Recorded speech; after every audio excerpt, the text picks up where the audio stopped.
I'm here with Richard Vines, Chair and CEO of Rare Cancers Australia, Deputy Chair of the Australian Genomics Cancer Medicine Centre, or OMICO, convener of the Australian National Oncology Alliance and the Asia Pacific Oncology Alliance.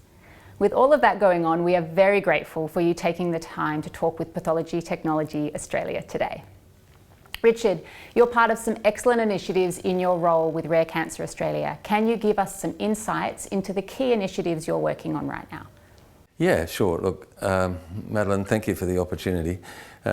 This year we're working on two major initiatives. One is called the rarefication of cancer, and that's essentially trying to explain to both politicians, to public servants and to the general public how cancer works. The number of different cancer types is exactly equal to the number of different cancer patients.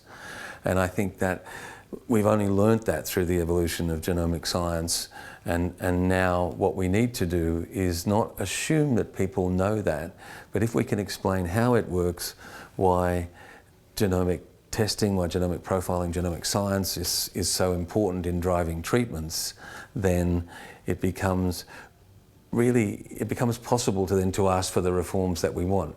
The other one that we're really excited about is called Counting the Cost 2.0. We wrote a report last year around the social cost of inadequately treating patients, and we want to take that further, and I think it has great relevance in the testing sphere, because what we're trying to do is to say it's not just about clinical outcomes. How you value therapies, how you value treatments, how you value testing is much more about the social, financial, economic and ethical constraints as well as the clinical ones.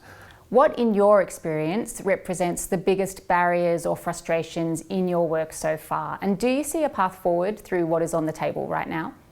A specific barrier that our patients face every day is the incredible delays in getting access to new therapies. And one of the most frustrating parts of that are the codependent technology process, where a treatment requires a test, and the test has to be approved by MSAC, the therapy has to be approved by the PBAC, and the delays are just intolerable, and it's ridiculous, and that a therapy, a life-saving therapy, can be held up for the approval of a relatively inexpensive test. It's not good enough, you know.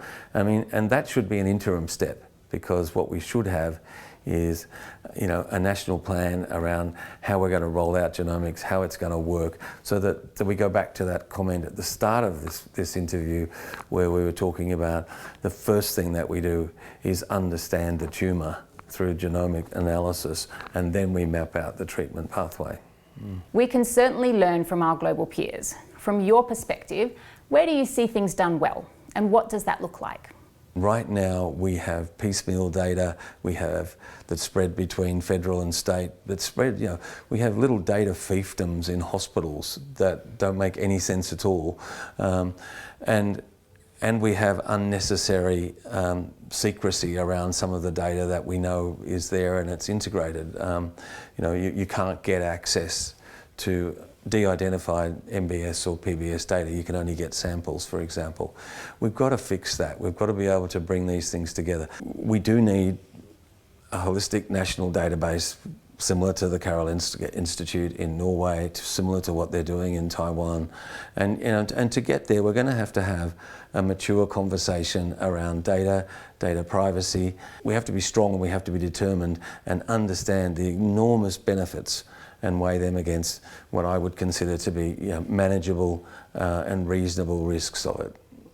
We've covered a lot of ground, exploring the intersection of pathology technology with advancing the care of patients experiencing rare or less common cancer. Thank you so much for your time.